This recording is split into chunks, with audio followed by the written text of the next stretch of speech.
Hello, everyone, and thank you for joining us this evening. My name is April Mazza. I am the Senior Director of Development for the College of Arts and Sciences. I would like to welcome you to our Alumni Academy event this evening. Before we begin, just a few housekeeping items to review. First, we kindly request everyone please mute their microphones at this time. This will ensure that we are all able to hear our presenters. We are recording this event and it will be shared on the college's website for people to review after this evening. If you do not wish that your image be recorded, please feel free to disable your camera by clicking on the video camera icon in the lower left-hand corner. Closed captioning services are provided for this event. You can adjust seeing these closed captions by clicking the caret next to live transcript and selecting show or hide subtitle. If you have not already, we encourage you to change your profile name so we can see your name. And if you're an alum, please include your class year. It's always nice to see everyone's names and helps us call on people if they would like to ask a question at the end. For more instructions on these items, please direct your attention to the chat box at this time. Now, it's my pleasure to introduce our speaker for this evening. Professor Christopher Hanson is an associate professor in the Department of English in the College of Arts and Sciences. Besides his coursework in the department, he has also taught courses in the Renee Crown University Honors Program and serves as an advising faculty member for the Goldring Arts Journalism Program in the SI Newhouse School of Public Communications. Chris serves as the faculty advisor for the university's Gaming Club and Esports Club and assisted with the planning and development of Syracuse University's esports room and the digital scholarship space in Byrd Library. Professor Hanson has also worked for a number of years in video game, esports, and software development, and previously assisted with the planning and production of an educational series and content for PBS.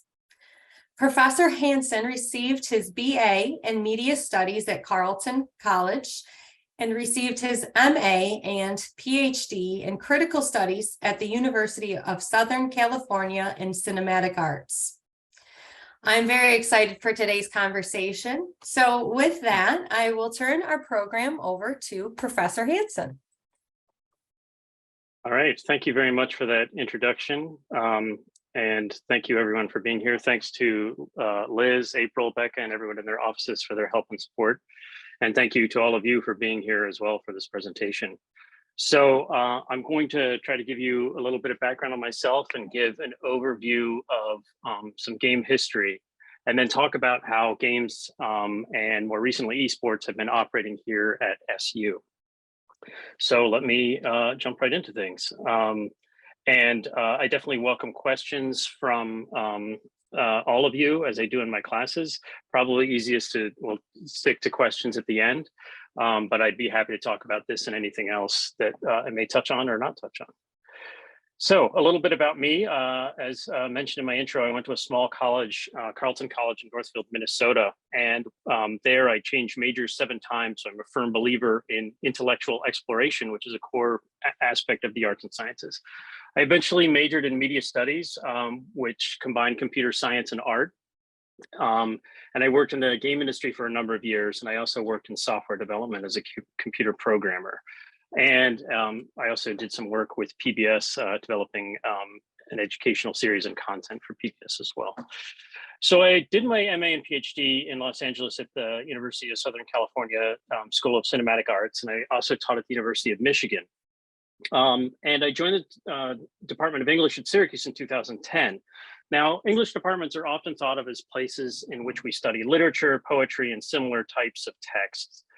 And this is a little image from our website, actually, from our banner on our website, where you can see this focus on texts and books and so forth. Well, our undergraduate degree, as some of you may know, in English is actually called English and Textual Studies. And this reflects our commitment to the analysis of texts across a variety of media forms. So this is thinking beyond just about text as books, as we might commonly think of them. And I pulled a quick one on you there with the banner from our webpage. As you can see, if you expand our webpage a bit, it actually does include film and games. And I'm part of the Film and Screen Studies faculty here in English with my colleagues, Roger Hallis and Will Scheibel. And together we work with undergraduates and graduate students in the department and across SU in a number of ways of teaching and doing programming around film and screen studies. So my research and scholarship is in areas of media studies, television studies, and game studies, as well as in digital media and experimental media. And I previously published on the television show The Wire. I've talked about published articles on televised sports and their intersections with video games. So thinking here of like Skycam technology that you might see in sporting events, like football games where camera sort of floats above the field in a way that's quite similar to the way in which we see sports represented within video games. And I've also written about the technologies of temporal control in media. In recent years, my research and teaching have gone back to that sort of previous career in the game industry, and I've been increasingly focused on games. So some of you are probably wondering what exactly is game studies and why are we talking about game studies here? Well, game studies is a fundamentally interdisciplinary discipline, much like the contemporary games industry. And so by that, I mean, when you make a contemporary video game, it's probably going to involve the work of a lot of people. Now, there are independent game makers who may have teams as small as one person, in which case that person is wearing a lot of different hats. But for the really large games that we see from major developers, the teams may number in the hundreds or thousands and may involve artists, computer programmers, designers, architects, all kinds of different backgrounds to create the final product. Games and play have also often been thought of as the opposite of work, which creates sort of a challenge in both the classroom and doing research in game studies. And games, historically within the academy and universities, have been studied initially through the lenses of history, anthropology, and archaeology. So you think to looking at to archaeological sites wherein early games were found, which I'll touch on here in a little bit. This sort of has fed an interest in how we understand how games have operated within cultures at different moments.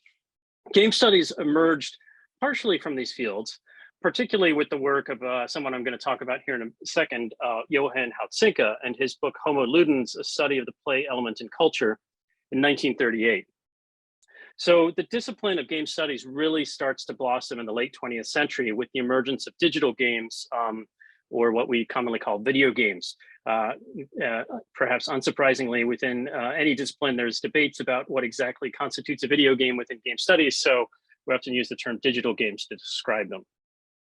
So game studies remains an interdisciplinary field, and my approach to games is through the lens of film and media studies. So I'm thinking of games here as cultural text, something like literature, poetry, works of art, films, television, and other similar texts. And we look at these in ways we might interpret them and understand them, and also to think about the ways in which they reflect the culture which made them, as well as the cultures in which they are currently read or played or enjoyed at different moments, and what this might tell us about the games themselves, as well as the cultures which produce them.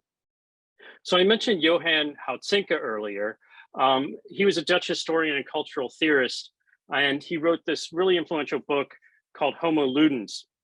And in the book, he's basically making a case for the importance of studying play. Now, I mentioned earlier that games and play are often thought of as the opposite of work. And so trying to think about games in a critical academic sense, unsurprisingly, met a bit of resistance, because people are thinking, why would you study something that's the opposite of work and is something that we just do in a sort of frivolous way? So what he is sort of making the case for is that we need to think about play as being something really important to culture. And he actually makes a couple of famous claims, one of which is that play is actually older than culture. And I want you all to think about this just for a moment and think about this contention of his that play is in fact older than culture.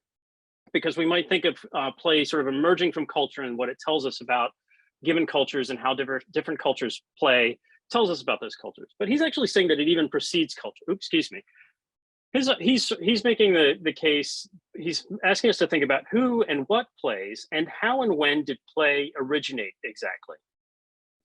So in making this claim, he observes that other creatures play. And probably the most familiar case of this is thinking about dogs playing with one another. Now, dogs may sort of wrestle with one another, trying to bite each other's face. It may seem quite intense, especially for those of us or for those who are not dog owners. It's also intense for those of us who are dog owners sometimes. But dogs are engaged in this sort of mode of play where they may wrestle and be appearing to fight, but in fact, this is a mode of play. And what Hautzinka is pointing us to is that play is in fact something which we can find with many different creatures and many different animals before humans. And he's suggesting that maybe this is something that emerged even before humans did. So Hautzinka makes this claim about this idea of what he calls the magic circle. And his idea about the magic circle, is that the idea of his is the magic circle. He says all play moves and has been within a playground marked off beforehand, either materially or ideally, deliberately or as a matter of course. He says the arena, the card table, the magic circle, the temple, the stage, the screen, the tennis court, the court of justice, etc., are all in form and function playgrounds, i.e. forbidden spaces isolated, hedged round, hallowed, within which special rules obtain. And he calls them temporary worlds within the ordinary world dedicated to the performance of an active part. So what he's making this claim about is that he's saying that when we are engaged in an active play, we enter in this thing which he calls the magic circle, which he says is different and separate from our ordinary lived world. And he makes the claim that this is very similar to what we might observe in places of worship or in a court of law, on the stage, right? These are places in which, for instance, in a court of law, we enter and suddenly special rules start to apply within that court. You know, when the gavel hits the table, that's when the judge says court is in order. That means that special rules are starting to happen and we need to follow those particular special rules. Now, what he's claiming is going on here is similar across these different areas, is that there's something that is sort of this ordinary space becomes charged. And he thinks that the magic circle is something which is bound both spatially, that is to say by lines, delineations, and boundaries, spatial boundaries, as well as temporal ones. So it's a space that's restricted by a geographic boundary, but it's also restricted by a temporal boundary. That is, play starts and then it ends. So if you think of the example of like a soccer pitch, what we call in the US soccer pitch, what everyone else in the world calls football, right? We could think of, well, the boundaries of a soccer pitch define where the game is and is not, right? The players are inside the field, they're on the pitch. So the boundaries of that are where the game ends and starts. And of course, soccer is played within a specific time limit. So the game is bound by temporal limits as well. But it's a bit more complicated than just these straightforward physical boundaries, because if you think about the average game of soccer, there are going to be players on the side, there may be coaches on the side. They are involved in the game, but they are not actually within the physical space of the game. And there's also there's this sense of this mental and sort of psychic engagement with the game, which the game requires us to be part of it and sort of enter this mental space, this magic circle of play. And this magic circle becomes what the space of what some scholars call a space of possibility, where different things can happen, and it's sort of this imaginative, sort of wondrous place in which play takes place.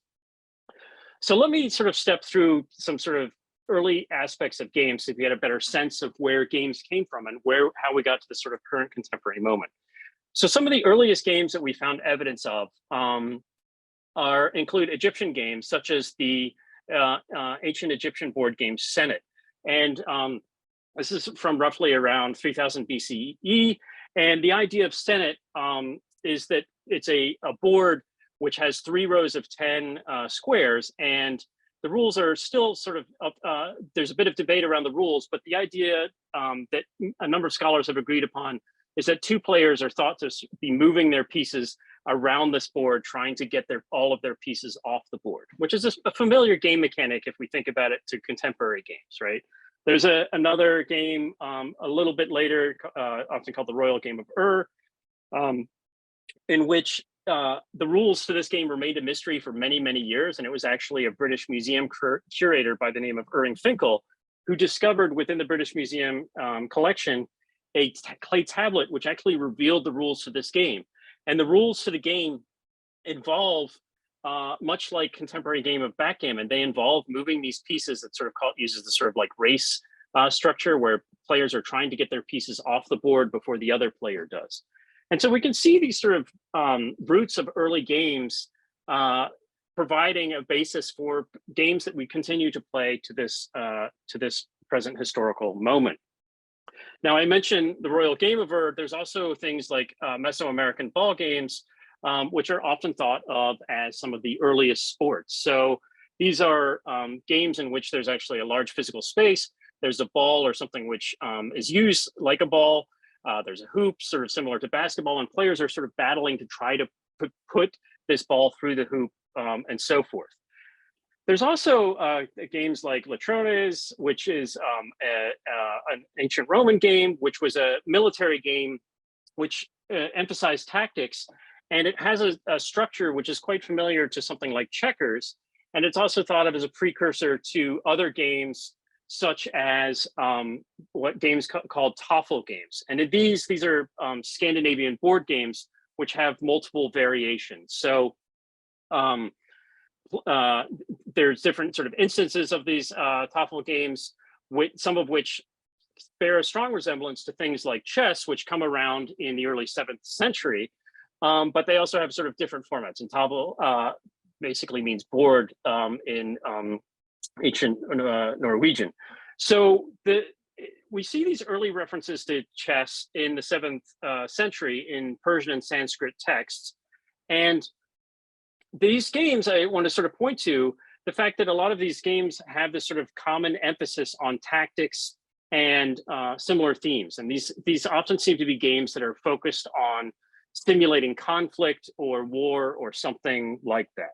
And that's to point to the fact that perhaps these games are telling us something about the cultures which produce them and the cultures which continue to play them, right? There seems to be this interest in these sort of games of simulated conflict and war, which arguably many sports also follow this model as well today. So fast forwarding a bit to the sort of industrialization and the role that this plays in the production of board games and how board games have evolved to their current state. And a nice example is Elizabeth Maggie's The Landlord's Game, which she made in 1906. And the point of this game was to critique property owners in the act of impoverishing their tenants, so that the people that were renting their properties. And this game actually serves as the basis for a far more popular and recognizable game. And if you're looking at this board, it may strike a little bit, you may feel a bell going off and say, that looks like something I recognize. Well, it turns out in 1935, Parker Brothers bought the game from Maggie for $500 American, the rights for it. And they then transferred it to a game they had, Monopoly, and that goes on to become one of the most successful board games ever. And perhaps unsurprisingly, it features a pretty profound thematic transformation of the game to a celebration of capitalism. So it's gone from this critique of property owners to something which is, as we all know, in playing Monopoly is really just about driving your friends and family into bankruptcy and becoming, the dominant real estate broker of the game.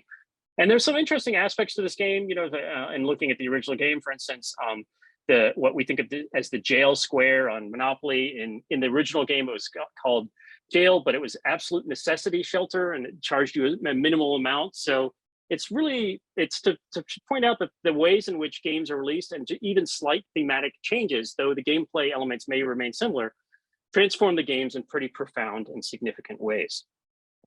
So let's fast forward here a little bit to the first video games. And there's some debate around when the first video games emerged.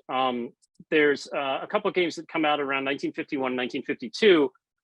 British computer scientist Christopher Strachey creates a functional computer-based version of drafts, or what we call checkers, in the US in 1951 and 52.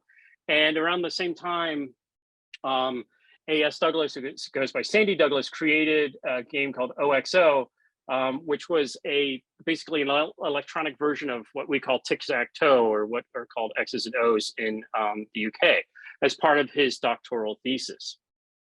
Now, these are often sort of mentioned as afterthoughts in the first computer games, because the earliest video games which actually had moving graphics are two particular games trying to focus on a little bit more, called Tennis for Two and Space War.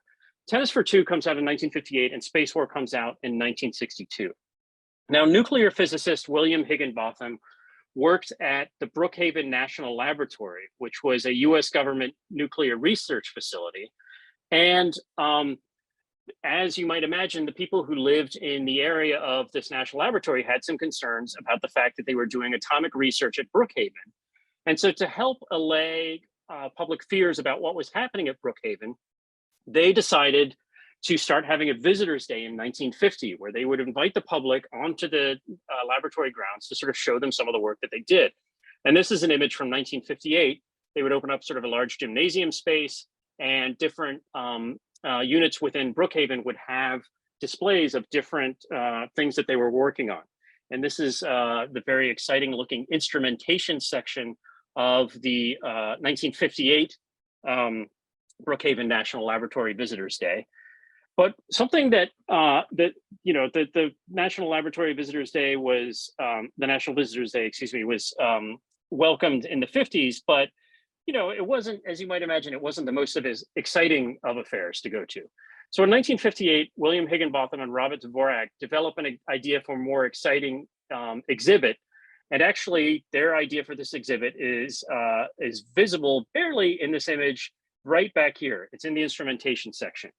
And what Higginbotham do is they create a game called Tennis for Two over the period of just a few weeks. And they actually use, as with this in Space War, it's sort of case of early hackers that are basically repurposing computer equipment for different purposes. They repurpose some visualization displays, as well as a computer that was used to calculate missile trajectories, ballistic missile trajectories, to help create the game. And in this game, players use two analog controllers, and there's a very small 5-inch screen that they use, so even smaller than a phone that we might use today. And players are hitting a ball over a net back and forth.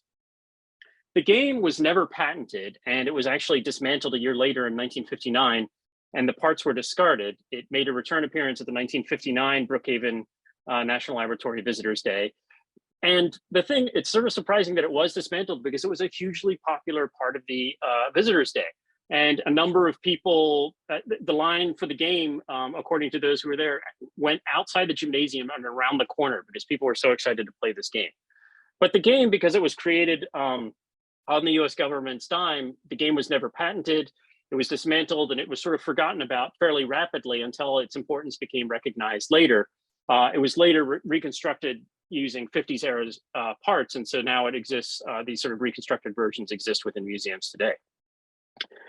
In 1962, an even more influential video game was developed at MIT, the Massachusetts Institute for Technology.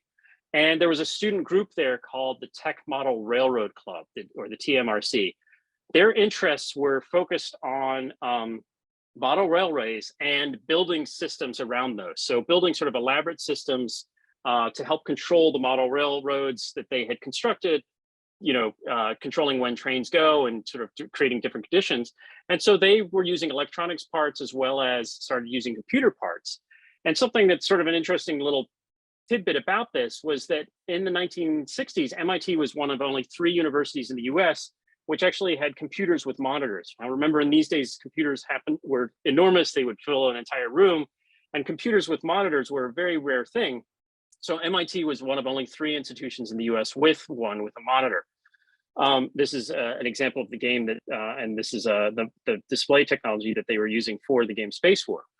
I just want you guys to remember this, because the other two institutions that had computers with monitors were Stanford University and the University of Utah. I promise we'll come back to that in just a moment. So in 1961, a student by the name of Steve Russell began programming a game on an MIT computer there. And he, working with several other students in the Tech Model Railroad Club and beyond, created a game called Space War in 1962. Space War was a sensation. The students loved it. It was very popular, but it was a non-commercial game. And so it was never commercially released. It was sort of a novelty. It was a game that had a very limited audience, basically, of people that could actually play the game. So this also will shift here a little bit to think about someone else who played a really critical role, who was only recognized fairly recently, which was an inventor by the name of Ralph Baer, who developed a concept for a device to play games on a television set in 1966. And this is him actually finally being recognized for his enormously important work in 2006, receiving the National Medal of Technology. He created this idea to have a device that would allow you to play games on a television set, and was working on it from 1966 on. In 1971, he sells it to the television manufacturer Magnavox, and it was released in 1972 as the first home video game system. Now, it's probably not a system even people who are games players who are here today may recognize, but it proves to be enormously influential in indirect ways. It features a simple game called table tennis, among others, and it uses this interchangeable card system. So different cards that you would put in the game would have different games on them, which is a fairly familiar concept for anyone who's used a more recent game console. The game and the Magnavox Odyssey, the console itself, proved to be, unfortunately, a limited success, in part due to Magnavox's marketing of it. Back in those days, Magnavox had their own stores, much like Apple has their own stores today. And they only sold the Magnavox Odyssey in their Magnavox stores. And they implied that this device could only be used with Magnavox televisions. So that really limited the potential success of the game. Now, something that I think is really interesting about the Magnavox Odyssey is that it had very limited graphics, but it came with sort of elements to help make the games more fun and more palatable, as well as more legible to people who previously had no experience with video games. Remember, very few people had even heard of the concept or understood what a video game might be at this point. So it included play money for playing and things that we might find in a board game, but it also included these amazing screen overlays, which you would put these plastic overlays over your television set, because the system's limited capabilities only really allowed it to move a few lights around on the screen. But these plastic overlays would then give the impression that you were playing on a football field or on a casino table, a roulette table, or on a ski course or something similar. So Bayer creates this system, and it proves not to be a success and really doesn't have much of a splash. Well, then along comes someone named Nolan Bushnell. And Bushnell, while growing up, worked in amusement parks, both in high school and in college. And he worked in amusement parks sort of with what are called electromechanical games. So if you think of games like pinball or something like that. So these would often be found at amusement parks. And he saw that he saw these as really lucrative devices where people would just come in and put money into them continuously. He became one of the most influential figures in video game history, and he studies electrical engineering at the University of Utah. And for those of you who may remember, the University of Utah happened to be one of the places which had computer monitors, one of the 3 places in the US that had computer monitors. And there he became a huge fan of Space War on the university's PDP-1. And he saw this free game as having great commercial potential. It had a really limited audience then, but he saw that it had really great commercial potential in the future. So Bushnell then goes on to create the first mass-produced coin-operated video game, a game called Computer Space. And this game and its gameplay was largely based on Space War. It had a very similar play mechanic to Space War. This is actually from the company he worked for, Nutting Associates. This is from their catalog. And as you can see, the sort of problematic ways in which games were marketed then, it turns out that was established very early on and continues to this contemporary moment in game culture as well. But the cabinet had this amazing sort of very sort of 60s, almost 2001 A Space Odyssey aesthetic. But the game, unfortunately, only proved to be a limited success. And part of the reason for that Bushnell thought was a problem was because the game had fairly complex instructions. Okay, so Bushnell then goes on to found a company to which many of you may have heard of, called Atari in 1972. And he's really inspired by games that he's seen on the PDP-1, as well as the Magnavox Odyssey, that system that Ralph Baer had created for home systems, for use in the home. So Bushnell helps oversee the creation of Al Alcorn's creation of the video game Pong. And this becomes Atari's first coin-operated arcade game. And it goes on to become an enormous success and helps to establish arcade culture. And there was sort of an urban legend, which is actually true, about the success of Pong, which was that they made a test unit and put it into a place called Andy Capp's Tavern, and to see how it would do. And they got a call from the tavern within a couple of days saying the machine's broken and we need your help to come fix it. They went to go look at it and the machine was working fine, but the problem was actually that the coin box in which people put quarters was so jammed with quarters that it couldn't take any more money. So right then, Bushnell and the people at Atari saw the potential of arcade games, and to sort of abbreviate a lot of things that happen in very short order, arcade culture really starts to blossom with the success of Pong and the success of games that Atari releases. Now, so in the 70s, we see this profound growth in arcade culture, and digital arcade games start to appear in public spaces. So these include things like places like laundromats, bus stations, bars, airports, pharmacies, restaurants, and so on. So video games really start to become visible to people who might not have wanted to buy a video game or have one in their home. They start to see them in public spaces, and they start to enter the sort of general cultural knowledge of people who may not even be interested in games. And by the mid to late 70s, dedicated arcade spaces start to appear. And there's the strong linkage between these arcade spaces and earlier pinball and electromechanical games.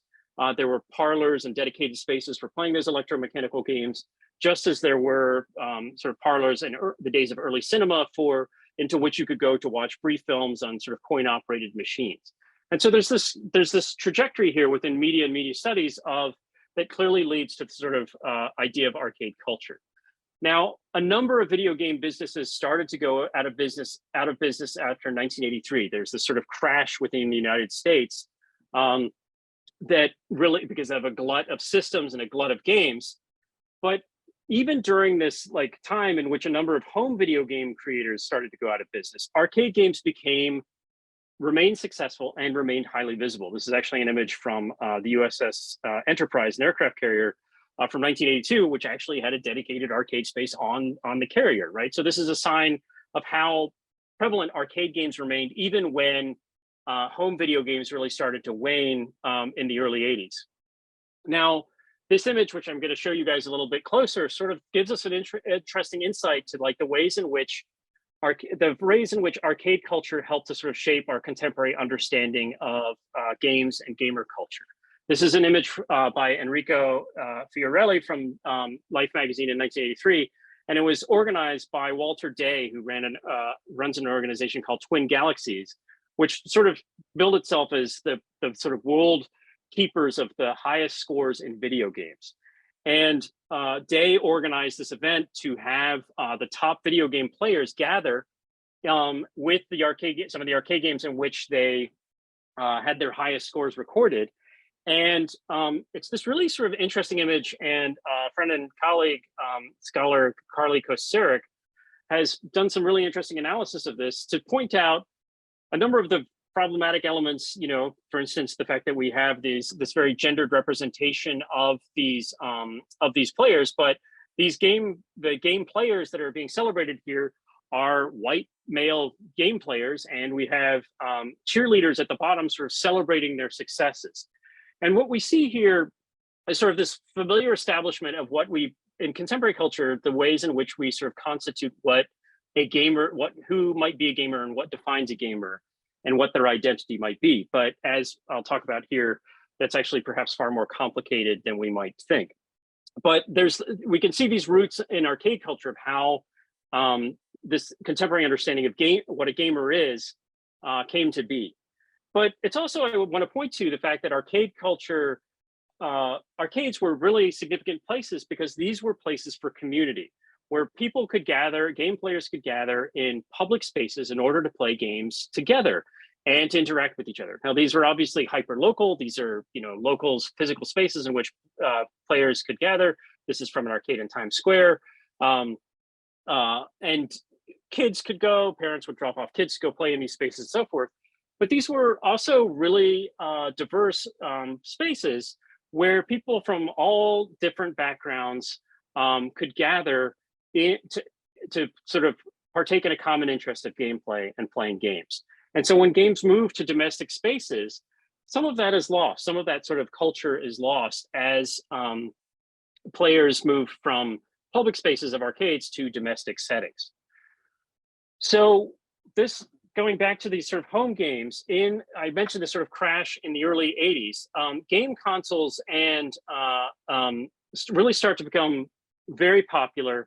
And there's an explosion in the popularity of video games as exemplified in 1985 by the release of Nintendo's entertainment system. Now, the Nintendo Entertainment System was released in the US in 1985. It was based on a Japanese system, which Nintendo had released previously in Japan, called the Family Computer, or the Famicom. But to market it to a US audience, rather than making it a sort of personal family computer, it was marketed as an entertainment device. Now, this console ships with Super Mario Brothers, which was a near perfect arcade replication of the arcade version of the game. And I imagine even those of you who do not play games have probably heard of Super Mario Brothers.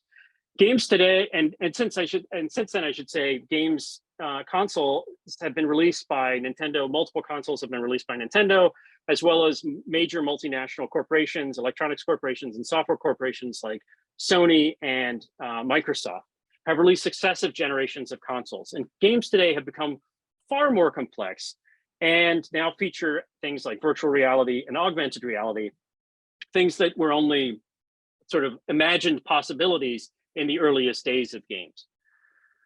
This brings us back to sort of thinking about game studies and how this all fits together with my research. So my research has been really heavily informed by my professional experience in game and software development.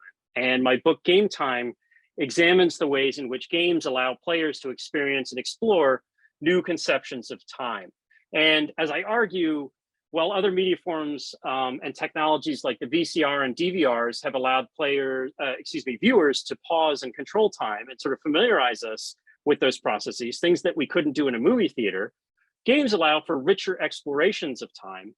And we see this really interesting sort of evolution that takes place within game consoles and games, where they allow functions like that are commonplace today, like being able to pause your game or save your game to load it later. And they allow these really interesting ways which we can interact with the time within games themselves.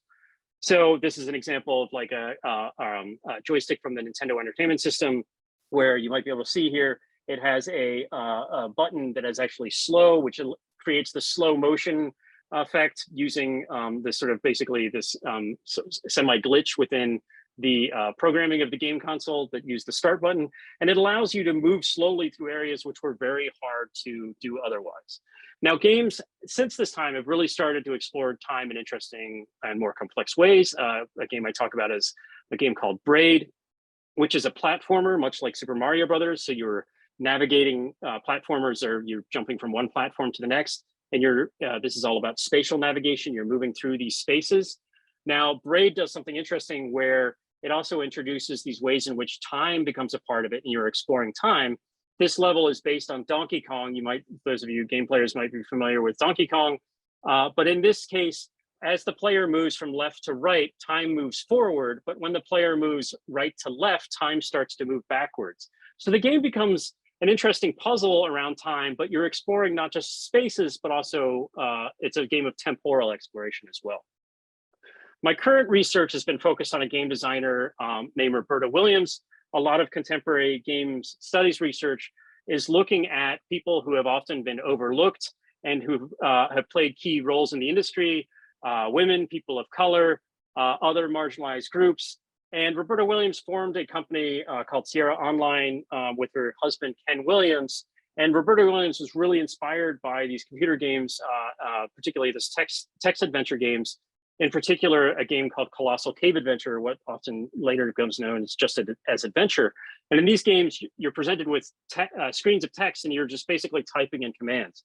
Now, Roberta Williams innovates on this and starts to add graphics to this. She creates a game called High-Res Adventure #1, Mystery House, which adds graphics to these text adventures. And as her games progress, the graphics become more and more complex and visually rich, adding color.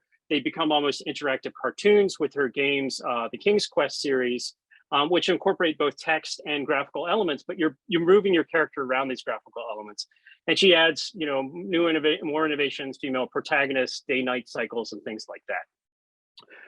So I want to shift now to just thinking about how my teaching works in relationship to all this.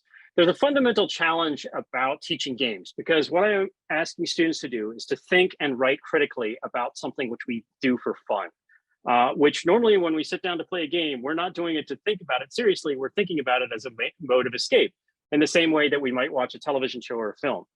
So I teach courses on a variety of topics around games. This includes the interpretation of games, game history, the ways in which identity and representation work in games. And I teach everything from large introductory lectures to upper division courses and graduate seminars. I also, in struggling with trying to teach games within traditional classroom spaces, I've worked with the SU libraries and ITS, Information and Technology Services, to create the digital scholarship space in Bird Library, which is a space that is designed to help teach around games, technology, and other emerging technologies, where classes can be held and groups can meet as well. I've also been involved in collaborative teaching efforts. For instance, with Professor Olivia Stomsky, we have co-taught the esports and media course in Newhouse for the last few years.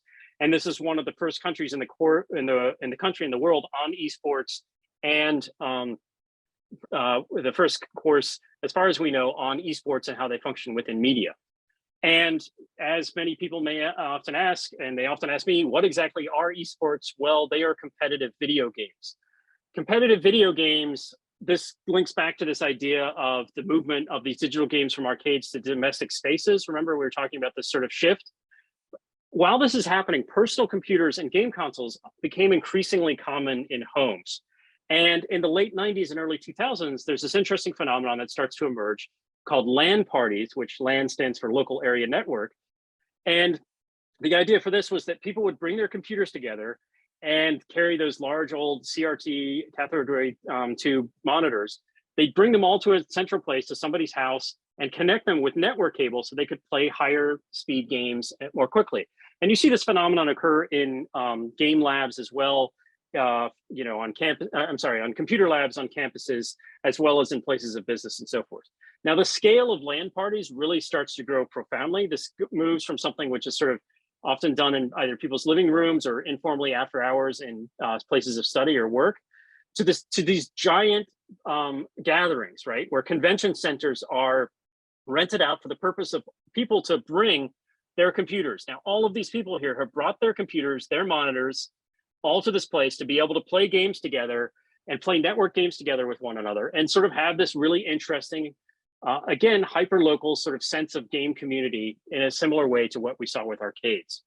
Now, with broadband internet access and becoming more commonplace at home, online games became much more commonplace. And in the late 2000s, we start to see the esports scene start to grow really, really rapidly. And esports, I mentioned them as competitive games. These can be both professional, amateur, and these include games like Counter-Strike Global Offensive, Fortnite, which is a game which is really interesting, where it's not technically an esport, it's a single player sort of battle royale game, but there's been fascinating stuff going on with Fortnite, such as musicians holding concerts in Fortnite. So people go to these concerts and attend in a sort of virtual space, sort of creating an online virtual gathering space for like-minded fans, emulating these sort of physical spaces within an arcade within a digital realm. There's also League of Legends, which I'll mention here in a second, which is perhaps one of the most popular and successful esports games. And games like Overwatch, Blizzard has recently released Overwatch 2. These are games that are designed, Overwatch is an example of games which a game which has been designed from the ground up to be made for competitive games in esports. Now, the scale of the popularity of esports is really hard to overstate. This is an image from the League of Legends World Finals. In these contests, I want to be clear, this is a large sports arena where people have gathered for this event. And unlike the previous image, which I showed you, where everyone was bringing their computer, the people in the audience here have not brought their computers. They're here to watch other players play video games. So the esports players are actually on stage here, and they are playing games which are being broadcast and shown on the large screen here, but then broadcast and streamed all over the internet. And the growth in the popularity of these games has just been shocking and profound. Esports has really started to grow at SU, along with Professor Stomsky and a number of other people have worked to help design and implement the esports room at the Barnes Center, which was built a couple of years ago and run by Rob Snow now. It's an amazing place where students can gather. It's for both teams who are playing competitively, as well as a place for students to gather to blow off steam and play games together. So you might ask, what is the value and significance of all of this to the arts and sciences, the humanities, the liberal arts, and so forth? Well, it's interesting coming from a film and media studies background, because film and media studies had to go through a similar sort of thing of being taken seriously within universities and within the academy. And films and media studies are fairly well established. The first schools studying films were established in 1929. Games now today have become a really culturally dominant medium compared to other industries such as film, television, and music. And you can look at a number of different metrics to see how much larger the games industry is in terms of revenue compared to other industries such as film, music, and so forth. And they also represent this really profound generational shift. So if we look at the ways in which people from say Gen X might spend their time, 24% said they would watch broadcast TV, 18% would play gaming, and only 14% of their time was spent on social media and so forth. If we look at Gen Z, this jumps up to now 25%. This is the primary way in which they spend their time, and social media and chat apps follow. I will note that reading is thankfully at 11%, only a 1% drop from Gen X, but we can see the ways in which gaming has really become a significant part of contemporary generation. Today's students have really grown up with video games as part of their lives, and this is a significant part of their lived experience. My courses and teaching try to connect students and their interests, regardless of their disciplinary focus. And I draw from my courses draw students from all corners of campus: English, arts and sciences, Newhouse, VPA, engineering, computer science, and among others. And students often express their really deep appreciation of the engagement with issues of identity, representation, thinking about making games more diverse and inclusive spaces, games which do that. One example that we use in my class is a game called Life is Strange, where rather than playing as a white male protagonist, which we often do in video games, you play as a female high school student who's trying to solve this mystery sort of through controlling time. And it's like a way in which students can sort of explore aspects of identity which they might not otherwise do. Now, being an English professor, students in my courses were focused on critical thinking, analytical and writing skills, as well as experience in problem solving and logical reasoning. And students are also asked to work creatively and collaboratively in writing papers, but also creating games and projects which develop new forms of expression and argumentation. So it's like make a game that makes an argument rather than write a paper that makes an argument. And these are actually some of employers' most valued skill sets. But for me, it's actually the students' appreciation for knowledge and intellectual exploration that is the most important aspect. And this returns back to this idea of the magic circle. This, to me, I think really defines a core strength of arts and sciences and the liberal arts, of this idea of this space of possibility where we can explore and learn more about ourselves, right? And so this is just to say that I think games offer students and us a chance to explore not just new worlds, but also ourselves and themselves. Thank you very much. I really appreciate your time. I'll stop sharing here. Chris, thank you so much. It was absolutely fascinating. I think I probably tapped out my video gaming skills with Atari. personally. Maybe Roberta Williams there I would have been okay with. I'm going to kick off the questions with one of my own, and then if people can kindly raise their hand or put their questions in the chat box. Playing games have clearly come quite a long way from the examples that you've illustrated over the last hour. What do you see as the future of gaming and its role in society?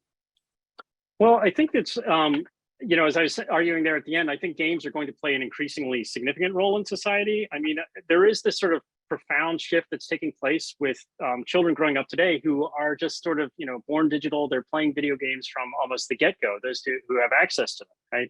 And I think that's going to really sort of shape culture moving forward in ways that we probably do not anticipate today, right? Now, I mentioned, you know, the interest in virtual reality, augmented reality, and things like that, which it'll be interesting to see how that develops in the coming years. But there's also I think a common aspect of games is this sort of shared experience, you know, this idea of entering the magic circle with other players, and that community aspect, which is such a critical part of games, I think will always be there, and thus will remain a key component, which is, I think, kind of hard to achieve when you're wearing a headset or something that is actually physically distancing you from those around you. Oh, that's fascinating. We'll take it to the first question that I see here. James, I see you have your hand raised. I enjoyed your talk. I had a question. Well, I was wondering if you had thoughts about what seem to be certain kinds of capitalistic elements that are unique to video games. So for instance, like when you're playing soccer, you can play soccer anywhere, almost. All you need is a ball, but you can't play League of Legends without something that a particular company like Riot Games is making. And so I'm wondering what sorts of implications or possible effects can be drawn, social effects can be drawn from these games becoming increasingly popular, you know, with respect to, you know, people in different classes and perceptions, self-perceptions, and group perceptions, class-wise. Thank you so much for that question. I agree, absolutely. You know, there are games that anyone can play anywhere with very limited, you know, resources, and there are contemporary digital games require significant resources. You know, to play League of Legends, you need a digital device that can actually do that, a computer that you need to be able to afford a computer that can play that. And I think one of the sort of fundamental challenges of games in culture is that many games today, the vast majority of games, are commercial products themselves. They are commodities. So they are made and designed to make money, right? This is always a hard moment to break it to my students, that their favorite games, many of their favorite games, have been made explicitly for the purpose of making money, right? And we see that the ways in which different companies have been adopting this in sort of increasingly nefarious ways, like so-called microtransactions of the game is free to buy, but then if you want to add on skills or different costumes or things, you're paying a little bit of money and you're like, oh, that's not a big deal, right? And this is a familiar aspect of mobile gaming as well. But the fact, you know, but it's similar to the ways in which other media industries operate. For instance, films, the vast majority of films are commercial products as well and designed for commercial purposes. And so that definitely needs to be part of the way that we think and understand these games, right? And, you know, going back to that example of the landlord's game in Monopoly, you know, it's as sad as it is for me that that's the story of it. It's completely unsurprising to me that a game that was built as a critique, basically, of capitalism becomes only successful when it becomes a celebration of capitalism, and then it becomes something that we, you know, perhaps we are all more familiar with. That's great. Thank you. Great question, James. Next question is from Sean. Do you see esports as an event at the Olympics? So there's been talk of this, and there's been sort of increasing chatter about where esports might fit in the Olympics. Will it be sort of an exhibition thing? I would not be surprised to see it start to take some sort of form in the Olympics.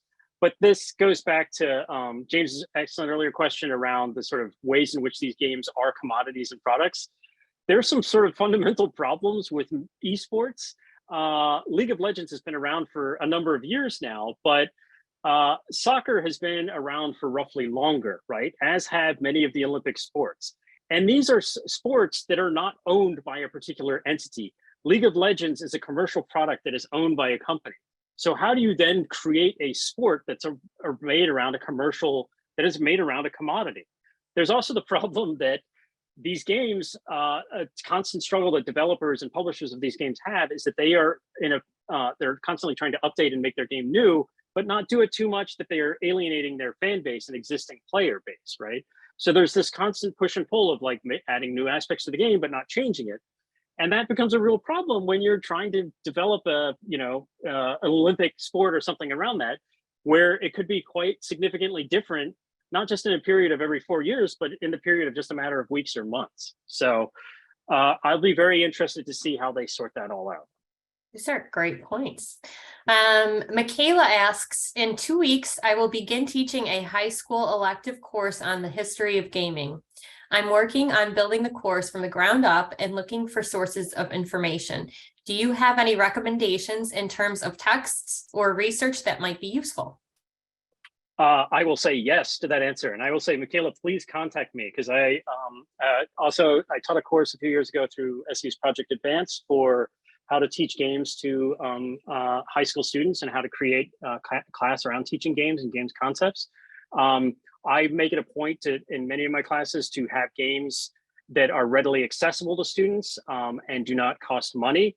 And so to make sure that everyone is sort of on a level playing field of being able to have access and be able to play these games. So I would love to follow up with you to talk about some different ideas for particular games and particular texts that might be useful for you. So please do reach out. Michaela, we'll make sure you get the right information for Chris. I'm going to speak rapidly here because we only have a few moments left. But Judy asks, she said, you spoke about children growing up with video games when they have access to them. This seems to be another instance where we have a gap between those who have computers and access to the internet and those who do not. Is that accurate? That is absolutely accurate. And hi, Judy, nice to see you. The games do emphasize the digital divide in ways, video games do. But there's a sort of counter push with the popularity of mobile gaming and the proliferation of mobile devices, where mobile devices, homes may have access to a mobile device like a smartphone, where they might not have access to a computer and so forth. It's my hope that there will be continued greater access to these technologies in order to sort of allow more people from all backgrounds to be able to access and play games. But it remains a significant problem. From Rob, how has the resurgence of tabletop gaming and the convergence of electronics and tabletop games, Mansions of Madness 2E, impacted more traditional video games? There's been this amazing, as someone who loves games and is, game nerd through and through, I've been so excited by the resurgence in analog and tabletop games that have come around in the last 15, 20 years. And I think there's been this interesting push, with the popularity of video games, for this return to being able to play games in person, such as if you have the time and the wherewithal to play Mansions of Madness, for instance, to be able to play those in a personal setting. But it's also been interesting how games like that have been incorporated digital elements so that you can play them single player, right? And be able to have a computer sort of player that's contributing to the gameplay. So that's something that's sort of ongoing. And I've been very happy to be alive at this particular moment to see how it's evolving. From Dr. Mitchell, this is very informative. I've hosted educational gaming panels at Comic Cons. What are your thoughts on gamification in college curriculum? I've been experimenting with my students. So gamification can be a controversial topic. Gamification is basically placing an overlay of game sort of related mechanics to everyday tasks, such as incentivizing you to accomplish certain achievements within your fitness app or something like that. That sort of adding game-like aspects. Gamification, there are definitely fans and advocates of gamification and its utility. I'm sort of deeply wary of gamification. It reminds me a lot of Taylorization and sort of the processes by which industrialists were trying to sort of make workers more productive through scientific mechanisms. So gamification I know people who've sort of gamified their syllabi to great success, but I have not yet done it, but I would be happy to talk more about it after this as well. Wonderful. Next question is from Sylvia. Do you have thoughts on how to find video games that one would like? I mostly stopped playing video games after high school and have only played sporadically since. But I know there must be games out there I would love. I just don't know how to find them. Sorry if this is not a very academic question. It is a great question, Sylvia.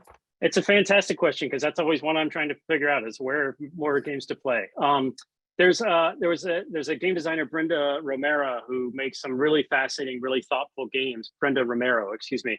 And she actually started a Google Doc, which she asked people, she put it on Twitter to ask people to make suggestions for games that she should play. And it's a really interesting resource to look because it's like, why should I play this game? And so forth. But yes, please contact me and I'd be glad to make some suggestions on some of my some games that I think are interesting ones that you can just play within a browser and require minimal, eye-hand coordination and things like that. Thank you. Vincent asks, what social effects have you seen with individual game franchises like Fallout, the Elder Scrolls, Borderlands, Crisis, etc.? I'm sorry, and what social effects Have you seen? Yeah, so there's a lot of work on so-called media effects and like what impact games have upon players. That's not my particular area of research and study, but there are academics who focus very much on these sort of ideas of media effects and like what effect does it have for players to play deeply immersive games where they're playing for hours on end and so forth. I know that these games can offer really rich narrative experiences, and they can be challenging to teach because it takes where it may take 2 hours to watch a film, it can take upwards of 40 hours or more to finish a game like Skyrim or something like that. So they do present challenges no matter what the discipline, but yeah, and I know that there, for instance, Nick Bowman just joined SU in the Newhouse, and that's an area of focus in which he's really invested and interested. Oh, fascinating. Cameron says in the 90s, a movie called Toys came out, if I remember correctly. It was about the military using kids' propensity and adeptness for games for militaristic purposes. Fast forward to today, and drone usage is fast becoming one of the defining aspects of modern warfare. Do you know if the military has recruitment drives for people that are particularly good at games? And what are your thoughts on drone usage as a form of play, but with potentially deadly outcomes? Yeah, this is a really fascinating area of research.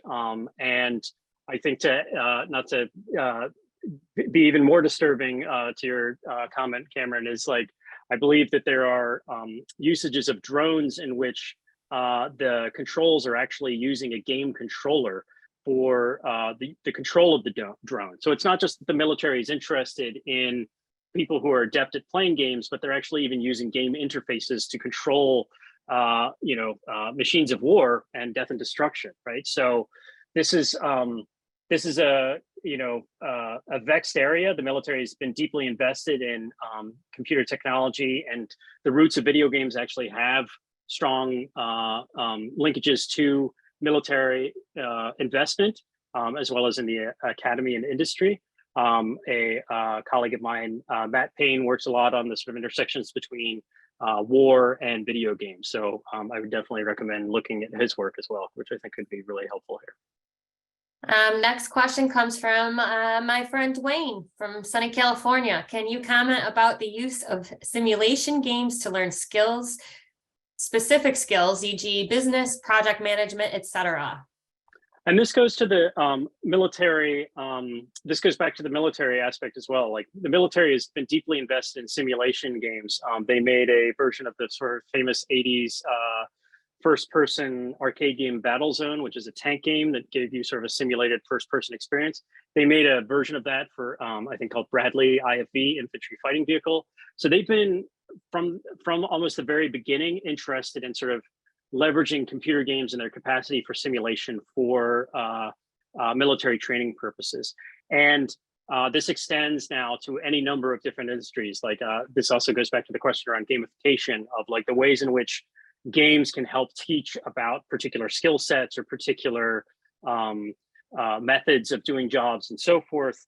There's also a branch of games called serious games, in which they're basically games where you play them, and through the process of playing them, you might sort of understand a particular argument or understand things from a different perspective in ways that you might not otherwise, right? There's a game called September 12th, a toy world, which simulates playing as a drone pilot, but as you click and launch missiles at a village at what appear to be terrorists, when the terrorists are destroyed, then it creates people who are crying, but then it creates more terrorists. Now, there's some problematic aspects of this game and the imagery that it uses, but it's sort of to point to the ways in which games can sort of step us through making an argument and sort of creating an argument that we might not otherwise understand from a different perspective.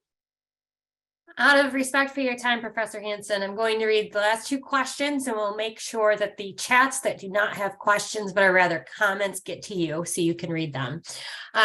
Karen asks, is Fortnite a healthy game for a 7-year-old with a learning disability? Are there many variants of this game that have socially healthy messages? So I think, deciding what games are best for your children is really something that's sort of up to you and your relationship with your children. And it's very hard for me to say that this game is appropriate or this game is not appropriate. I'm sort of very gradually introducing games to my children. And I'm not sure if and when we will get to Fortnite, but I think there are so many games out there, but and this goes back to that community and social aspect, because so many people are playing Fortnite and so many children are playing Fortnite that it's sort of seen as a way to sort of bond and connect socially. So I think having conversations with children who you might be thinking about introducing games to and understanding, the interest in it, I think would be really helpful in that regard. Okay, last question of the evening. Hey, Professor, I was wondering about your perspective on sequels in games. While digital games have a rich history of sequels and iterations based on advancing their mechanics, I would argue we don't generally see the same for analog games. Why do you think that is? So, this goes back to that idea of games being a commodity and that games function primarily, particularly video games, the vast majority of them function as commercial products. And so once you have a successful commercial product, you're going to keep making that, or at least you're probably going to keep making that to make more money, right? And it's like thinking of like breakfast cereals. Once you have the success of Cheerios, you're going to make Honey Nut Cheerios. And then if Honey Nut Cheerios goes well, why not make Honey Vanilla Cheerios? Why not make strawberry, right? And like you keep iterating, and while those keep making money, they're going to keep doing that. And I think there's something that goes on there with film sequels. You have a built-in fan base. It's going to be an enormously expensive endeavor to create a AAA game. And so if you have a built-in fan base, that's going to make it a lot more likely of a business prospect. And so I think there's also this thing that when you make a game, you have to build all the architecture behind the game. Now, a lot of games use game engines and so forth. But there's a ton of resources that go into creating all the assets, all the aspects that are in the game, the programming code, the characters, the animations, and so forth. And so not to have to build that all from scratch is also a very attractive prospect to your shareholders, right? So I think we see that going on a lot with digital games, a lot more than analog games, thankfully. Well, Professor Hanson, thank you so much for joining us this evening. This was absolutely fascinating. I learned quite a bit, as I'm sure we all did. Would you mind popping your email in chat for those that would like to reach out to you, if that's all right? Yes, absolutely. Sorry, I saw the request and then I've been terrible at multitasking. So I'll put my email here in the chat, and I'll do my best to get back. We're right near the start of the semester, so if I don't respond to you immediately, please follow up. But I promise to get back to everyone who has a question. I'd love to follow up. I also wanted to thank all of our guests for joining us for tonight's Alumni Academy. We really appreciate your attendance this evening. We will be hosting more of these events throughout the academic year, so stay tuned for more invitations. Thank you for joining us and hope to see you all again soon.